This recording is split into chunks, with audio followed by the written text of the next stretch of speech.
Well, gentlemen, happy Father's Day.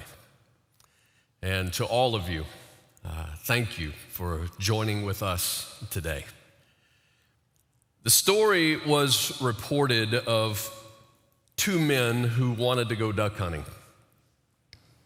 The story is they loaded up a brand new Lincoln Navigator with gear and guns and a black Labrador Retriever. And off they go, in their particular case, to Lake Michigan. Now, in the wintertime, Lake Michigan often is completely frozen, and so you just drive the vehicle out onto the lake, and we're talking ice that's too thick for just an ice pick or a drill. So one genius decides we'll use dynamite.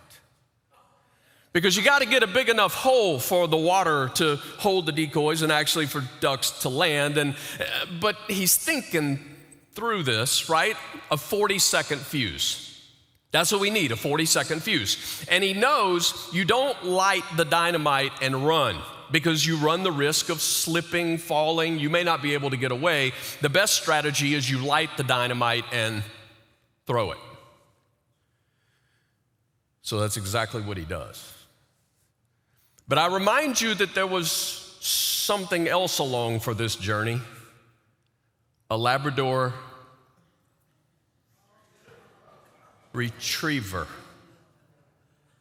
And as the dynamite is launched, so does the dog, and moves so fast that literally the dog reaches the dynamite about the time it stopped sliding on the ice, picks it up, turns around, and you guessed it, he's headed back to the two men. They start waving their arms and shouting and screaming, but the dog thinks they're cheering me on. He just barrels ahead. One of them in desperation picks up the shotgun and fires in the direction of the dog. See ice scatter as the bird shot hits the ice. Dog kind of pauses, but keeps going. Second shot is taken toward the dog. This time, it kind of really confuses him, and so the dog heads for cover, which on the middle of frozen Lake Michigan means a brand new Lincoln Navigator. As the dog slides under the vehicle, his butt hits the hot tailpipe, causing him to drop the piece of dynamite. Dog scatters out from under the vehicle, which is really good thing because a few seconds later, two men and a dog are standing over a hole in the ice with a million bubbles of a Lincoln Navigator that is sinking to the bottom of Lake Michigan. By the way, insurance company said sinking a vehicle in a lake by illegal means of explosives is not covered under the policy. And the man had not yet made his first $700 a month payment toward such vehicle. Observation, just an observation, somebody should have thought that out a bit more, which can actually be the theme of the text that we're going to look at today.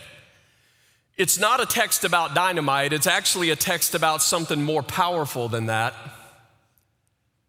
your life. Somebody should have thought that out a bit more. Now, the text we're using today, I would be willing to wager that a lot of you have never heard anybody teach on this because we are about to dig into the first chapter of Ecclesiastes. We're just going to dig in, and I think I can help us in the first few verses understand why maybe people tend to avoid Ecclesiastes. So Ecclesiastes chapter 1, verse 1, here's how it opens. The words of the teacher, son of David, king in Jerusalem. Now, no one questions whether or not Ecclesiastes is dealing with the subject matter of Solomon's life.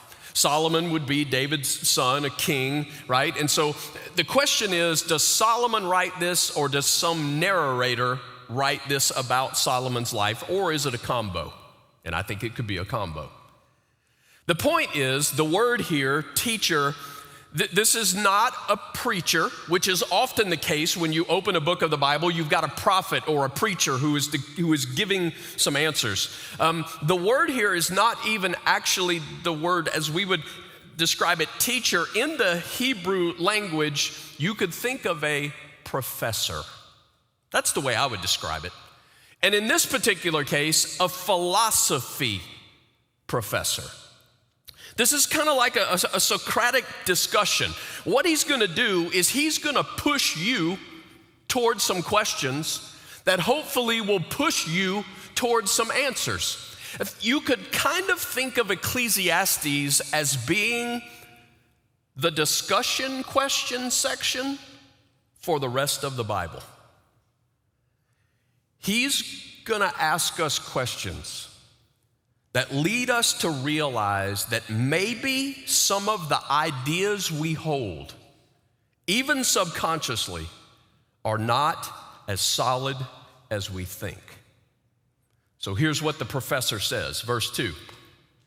Meaningless, meaningless, says the teacher, utterly meaningless, everything is meaningless, which is the point at which a lot of people just stop reading Ecclesiastes, all right? The word meaningless, hevel, in the Hebrew means smoke or vapor. And he uses the word 38 times. The idea is putting your stock into something only to realize it's not solid. It's not solid. When suddenly everything dissipates like smoke from a blast of dynamite, and it leaves you dissatisfied, it leaves you depressed, he says everything is like vapor, everything is like smoke, everything is meaningless. Verse 3. What do people gain from all their labors at which they toil under the sun? Couple of words here I got highlighted for you. The first one is the word gain. It simply means profit. Think about if you're doing something after all the bills are paid, after all expenses are, what is your profit? What is that which is left over? That's what he's asking. He's saying your life is busy, you're working really hard. The question is, what do you have to show for this? And the ultimate question he's getting to in Ecclesiastes, what is the reason for your life? Around here, we have a little phrase that we've been using for several years. What's your why? That's what he's asking. The phrase under the sun is key to understanding this book. When he uses that phrase, what he's talking about is life as you and I see it. Nothing beyond ourself and this life. In other words, no God, no heaven, no eternity. Almost think about life under the sun as us, and then life above the sun would represent God and everything that is eternal in heaven. And so he's saying, incredibly secular way of thinking. This is truly philosophical. If you're gonna try to live a life excluding the possibility of there being a God, no heaven, no eternity, no touch of the divine, then okay, if that's the premise, then he says, I'm gonna press on you. I'm gonna press the choices that you make in order to live a life under the sun, no God involved. I'm gonna press you on those decisions, and I'm gonna show you they're not solid. They're not solid. For example, I'm just gonna give you two out of this first chapter today. But some people, for example, if they're saying there's only life under the sun, there's no God involved, then how am I gonna live life? How am I gonna find meaning? They would say something like this: I will enjoy this world while I can. I'm gonna enjoy this world while I can. In the philosophy world, it's a very hedonistic view. I'm just gonna enjoy it. And so the professor begins to unpack this in Ecclesiastes chapter 1, verse 4. Generations come and generations go, but the earth remains forever. He's saying, you're right. You know what? You're gonna die. You're gonna die. You're not here forever, right? And so what happens is people say, okay, well, if this is not forever and there's nothing to look forward to, then I'm just gonna live it up. I'm just gonna enjoy this life. You only live once. Now, sometimes that looks like what I would call crass hedonism, which means you're just living for pleasure and you will even take advantage of other people in order to experience that pleasure. But it doesn't have to look like that. Sometimes what it looks like is more of what I think of at the end of Crimes and Misdemeanors.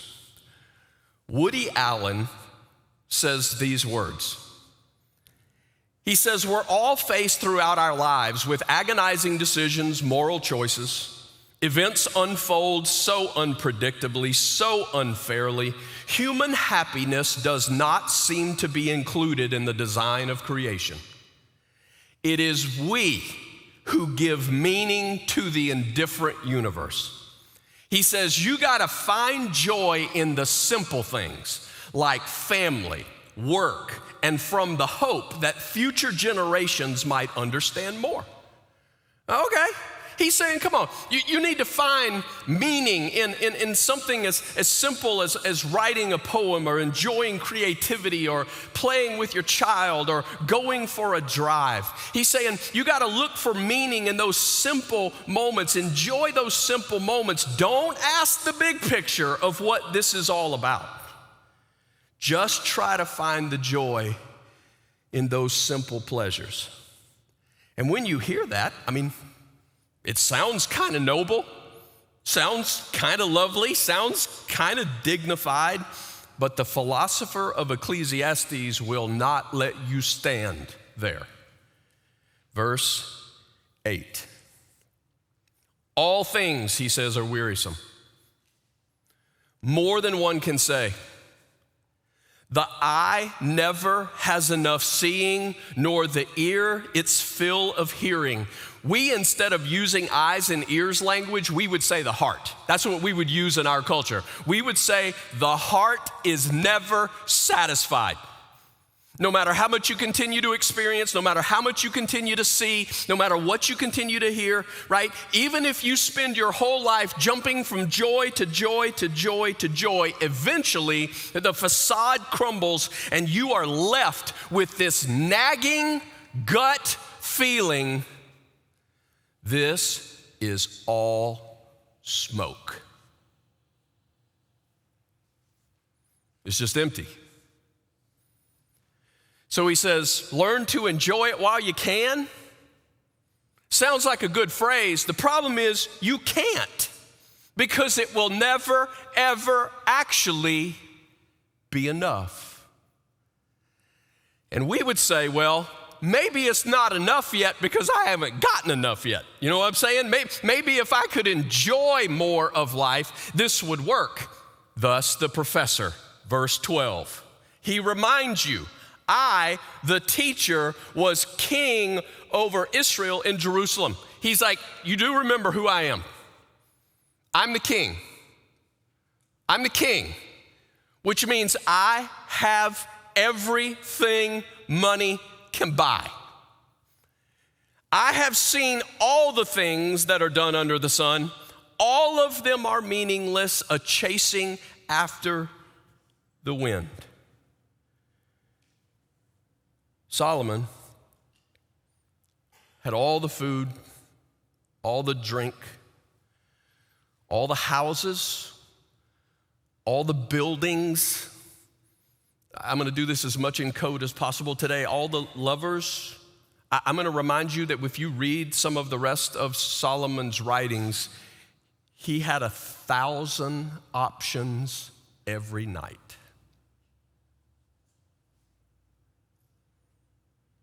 And he says, it was all smoke.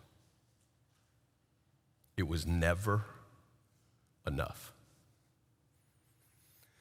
And so we watch people in our culture live for a weekend, but Monday comes back quickly. We watch us live for pay raises and promotions and the next gig or the next idea, and Solomon's like, you don't understand. The more you see and the more you hear, the more you realize it's not enough, because there always has to be another one. There always must. If this is your meaning, if this is where you find meaning in life, you eventually realize you really are climbing this ladder that is propped up against the wrong wall. So, he says, think about it. He says, I challenge you to think about it. You're going to live, you're going to make your meaning for life, to enjoy this life while you can. Think about what that means and what it doesn't mean. So, if enjoying it while you can doesn't really pan out, then how about another alternative? So here's the second one I want us to think about that he addresses in Ecclesiastes chapter 1. If I'm not going to live for pleasure, then how about I'll leave this world better than I found it? If I'm not going to live for enjoyment or pleasure here, then this is my meaning. I will leave this world better than I found it. Can I tell you, this phrase sneaks in to funerals that I am a part of all the time. It's the language. It is the language of, we love so-and-so, and they touched our lives, and they left this world a better place. And again, it can sound very noble. It can sound even very religious. It's the person who chooses to live this life and do the right thing, right? If there's injustice, then they will fight to correct it. If there's an opportunity, they're going to work hard to improve it. Thus enters the professor, verse 11. No one remembers the former generations, and even those yet to come will not be remembered by those who follow them. He's like, you want to leave this world better than it is, and you want to make a difference in people to remember you. He's like, nobody remembers. Nobody remembers. 40 years from now, nobody's going to remember you. And even to read that in Ecclesiastes, we're like, I don't know that I like this guy. 40 years from now, he's like, nobody's going to remember you. How much do you remember about your great-grandparent? Like, okay, I know their name, and I remember meeting them a time or two. I remember a little bit, but how much are your kids going to know about your great-grandparent? Very little, because they never knew them. Okay, you got $4 million to give to your alma mater. They'll probably build a building in your honor and slap your name on the side of it. So maybe you'll get another, 40 years or 80 years or even 400 years, but at some point the building goes away. And let's say that you really do something just extremely extraordinary and impacting the world. 4,000 years from now, some archaeologist is going to find basically nothing more than the fact that you existed, but the mark.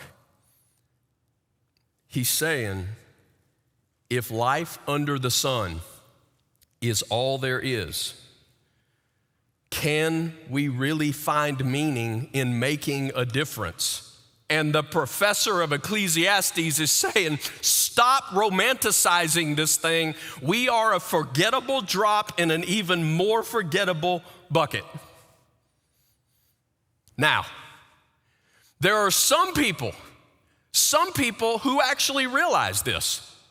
Can I tell you that? There are some people in this world that you talk to them and they're like, I know this world's going down the tubes. I know it's not going to change. This world is headed down the tubes. I know that. Even though there's no meaning, though, I'm going to choose to live as though there is meaning. In philosophical, it's a very existential kind of argument. I know what it is, but it's like I'm just going to pretend like it's not. And I'm going to continue to live like there's meaning. I'm going to defy the senselessness of the universe by living with courage and morality in the face of all that. And the professor says, I tried that too. Verse 17, then I applied myself to the understanding of wisdom and also of madness and folly. But I learned that this too is a chasing after the wind.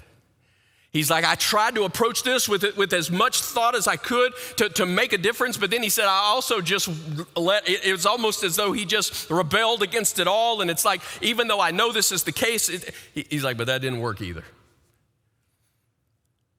So someone says, won't somebody do something about destroying the environment? Right? Let's leave it better than we found it. Unless we do something, the earth will become uninhabitable. And the professor says, who are you kidding? Civilization is doomed. Planets come and go. What you're really asking is, if we all act really foolish and don't take care of where we're given to live, can we actually speed up the process a little bit? But it would sort of be like you're on the Titanic and the Titanic is already sinking into the ocean, and the captain comes running to you and says, I have terrible news. The boiler is about to explode. And if the boiler explodes, we're going to go down 2 minutes quicker. And your response is, that's a tragedy. No. Your response is, who cares about the boiler if the boat's going down anyway? That's what he's arguing. What gain is it? What profit is it? His point is to say the question is not ultimately, can we stop environmental disaster? His point is there only life under the sun? And if there's only life under the sun, then none of this matters at all. It doesn't matter how many good things you do, it's going nowhere. It doesn't matter how bad you are in this world, it's going nowhere. That's his point. If there's only life under the sun, then it's all nothing. And our response to that tends to be, well, I just hope that I can make the world a better place. And the professor says, give me a break. You are like the person on the edge of the shoreline, and you are digging your foot into the sand, trying to make as deep of an imprint as you can, and 3 waves from now, your footprint is gone. Whew. Don't you love Ecclesiastes? He's saying, come on, think about this. Think about this. Ask yourself some questions here. I mean, if somebody came up to you right now and said, you need to go stand out there in the parking lot, you would say, why do I need to go stand out in the parking lot? And if they said, doesn't matter why, you just need to go do it, you would go, no. And I think the professor would argue, why will you ask why for small things like that? But you're not willing to ask why when it comes to your life. What is your life about? If you're not asking it, then you're just running on instinct. He eventually concludes in verse 18 when he says, for with much wisdom comes much sorrow, and more knowledge, the more grief. And it's just this picture of, he says, the more I experience and the more I accomplish and the more that I know, the more nauseating I get, because it's just empty. Now, what in the world is he doing? Here's what he's doing. He's pushing you to understand there is no middle ground here. Either there is a God who created you, sustains you, and will judge you, or it's all futile. It's all empty. It's all nothing. It's all vapor. He's saying it's one or the other. There is nothing in the middle. Because how can you say that there is no God? We are here just by accident, right? We're here because we're an accident, and one day we're going to annihilation. There will be nothing. So we're coming from nothing and we're going to nothing. But we're going to say, while I'm here, I'm going to work for human rights. Everybody's valuable, and everybody we fight for human dignity. It should be justice for all. And the professor will go, why? Because it's nothing. And who are you to decide what justice looks like? It's all nothing. See, this is my argument. I've heard much of my life people at times throw in my face. Christians can just be naive. Christians are simple-minded. Christians, it just requires this blind faith. And here's my statement. Are you kidding me?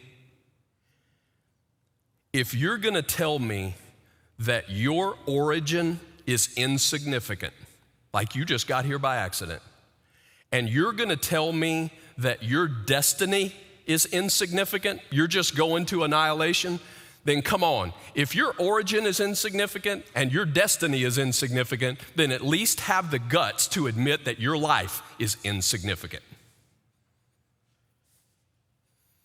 Because there is no middle ground. And right now you're going, this professor is a bit extreme. I don't think I like him. And I would say his job is not to make you like him. His job is to take you to the extreme of your conclusions and see either there's life above the sun, which means there's meaning, or there's no life except under the sun, which means nothing means anything.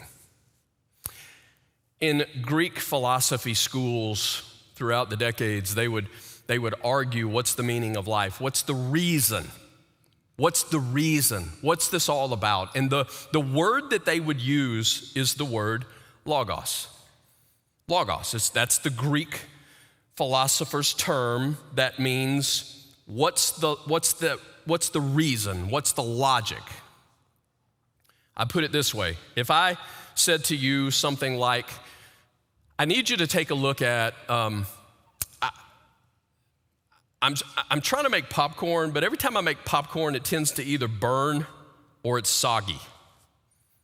And you would say, what? And I say, well, come here and take a look at it, and I actually bring out a coffee maker. And I said, every time I make popcorn, it either burns or it's soggy. And you would look at me, hopefully, and with kind words say, that's a coffee maker, not a popcorn popper. You're using it for the wrong logos. Its logos is not to make popcorn. Its reason for being is not to make popcorn, it's to make coffee. And so the philosophers searched and they debated, and it's like if we can just find the logos for life, then we can conform our lives to that which it is meant for. And in the most beautiful way, you turn the pages of the New Testament, and the Apostle John opens his gospel with a philosophical framework where he drops a stick of dynamite. And this is how he says it. In the beginning was Logos. Now, in most of our English translations, it says, in the beginning was the what? Word. But the Greek word for word in that is logos. That's the word. In the beginning, John says, was logos. And logos was with God, and logos was God. Logos was with God in the beginning. Through logos, all things were made. Without logos, nothing was made that has been made. And like a stick of dynamite on the landscape of history, all of a sudden, he's like, this is what you've been searching for. In verse 14, he goes on to say, the Logos became flesh and he made his dwelling among us. In other words, here's the clarity for us. Here's what we know today. Logos is not a truth brought by a person. Logos is truth that is a person. The Logos, the reason of life, it's not some abstract principle or theorem or idea or ideal. The Logos is Jesus. It's Jesus. In him we find our reason for life. In verse 4, he continues, in Logos was life, and that life was the light of all mankind. He goes on to talk about how Jesus shines the light into the darkness. In other words, he shines into the bleakness of living life under the sun. And Jesus says, I am the way. I am the reason for life. You were meant for me. Life under the sun has meaning because God, who is above the sun, came down to live under the sun. And by his grace, he makes it possible that we could be connected to him, and he gives us eyes to see everything now has meaning because it reverberates his glory. If life under the sun is all there is, no God, no heaven, no eternity, then there's no meaning. It's just, there's nothing. But if there's life above the sun, then everything under the sun has meaning. Jesus changes how we see everything to where now we can enjoy the things of this world that he's blessed us with, but it's bigger than just searching for pleasure in those things. Suddenly, with Jesus, food and drink becomes a foretaste of a heavenly feast that is to come. And intimacy in this life becomes a picture of the nearness and the closeness that he tells us will be one day, forever and ever. See, now that I know Jesus, I know why spring comes after winter. And I know that when a seed dies, it brings a flower. That's for a reason, because it tells me about the ultimate reality that God brings life out of death. When I talk to someone, it's not a meaningless conversation anymore. Because what if in my conversation, I get to declare a Jesus who is real and loves and forgives? And what if in that conversation, God turns that person's heart toward him? 1 billion years from now, me and that person will be sitting in heaven, remembering the day God let us have that conversation. My point is, suddenly with Jesus, there is no part of my day that is meaningless. There is no part of my day that is just happenstance. Every part of every day, every breath he gives me, every conversation, everything I experience, suddenly there is meaning with him. Right now counts forever. If there is no Logos, then everything is nothing. But if Jesus is the Logos, then everything is everything. There is no middle.